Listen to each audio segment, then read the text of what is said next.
2019 मध्ये पुलवामा इथे झालेल्या भीषण दहशतवादी हल्ल्यात जी स्फोटक पदार्थ वापरली गेली होती ती ई-कॉमर्स प्लॅटफॉर्म Amazon वरून खरेदी करण्यात आल्याचा आता धक्कादायक खुलासा फायनान्शियल ॲक्शन टास्क फोर्सच्या अहवालात करण्यात आलाय।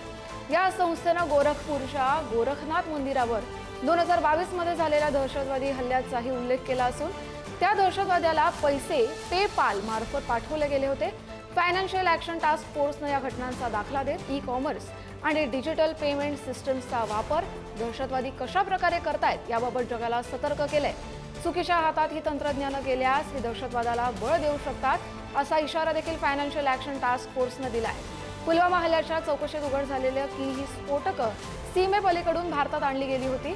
धक्कादायक बाब म्हणजे स्फोट अधिक घातक करण्यासाठी वापरलेली ॲल्युमिनियम पावडर Amazon वरून ऑनलाईन खरेदी करण्यात आली होती। त्यामुळे ई-कॉमर्सच्या सुरक्षेवर आता गंभीर प्रश्न निर्माण झालाय। शिवाजी काळे आपले प्रतिनिधी आपल्यासोबत जोडले गेलेले आहेत। शिवाजी, काय अधिकची माहिती? FATF ने एक अहवाल सादर केलाय, comprehensive update on terrorist financing risk. हा 131 पानांचा अहवाल आहे आणि यामध्ये अलीकडच्या काळामध्ये दहशतवाद्यांच्या ज्या मोडस ऑपरेंडी आहेत त्या कशा पद्धतीने बदललेल्या आहेत, त्यांना वित्त पुरवठा कशा पद्धतीने केला जात आहे या संदर्भात माहिती देण्यात आलेली आहे।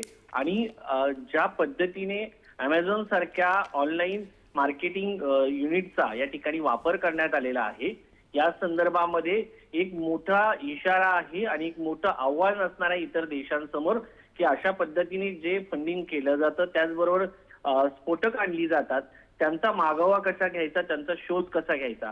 आता FATF ने जो अहवाल दिलाय त्याच्यामध्ये 80हून अधिक देशांचा अभ्यास करण्यात आलेला आहे आणि हा अहवाल संयुक्त राष्ट्राच्या दहशतवादी विरोधी जे युनिट आहे त्याला सादर करण्यात आलेला आहे। फ्रान्सच्या मदतीने हा अहवाल सादर करण्यात आलेला आहे। यामध्ये 69% देशांना दहशतवादाची निधी कशा पद्धतीने दिला जातो याची माहिती गोळा करण्यात अपयश येतं असं सांगण्यात आलेलं आहे।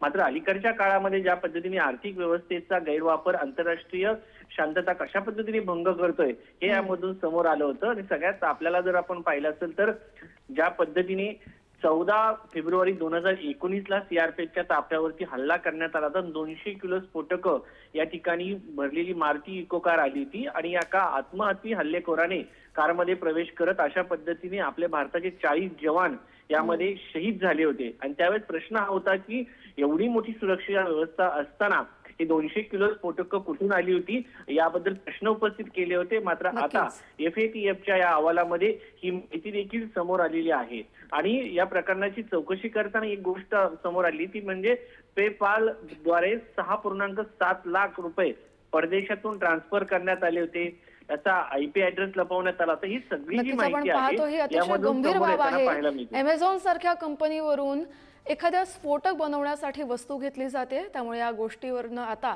अशी एक आपल्याला अलर्ट राहायला पाहिजे की Amazonला देखील अलर्ट राहायला पाहिजे की अशा गोष्टी आपल्याकडून कोण घेतंय आणि त्याचा कसा वापर केला जाऊ शकतो।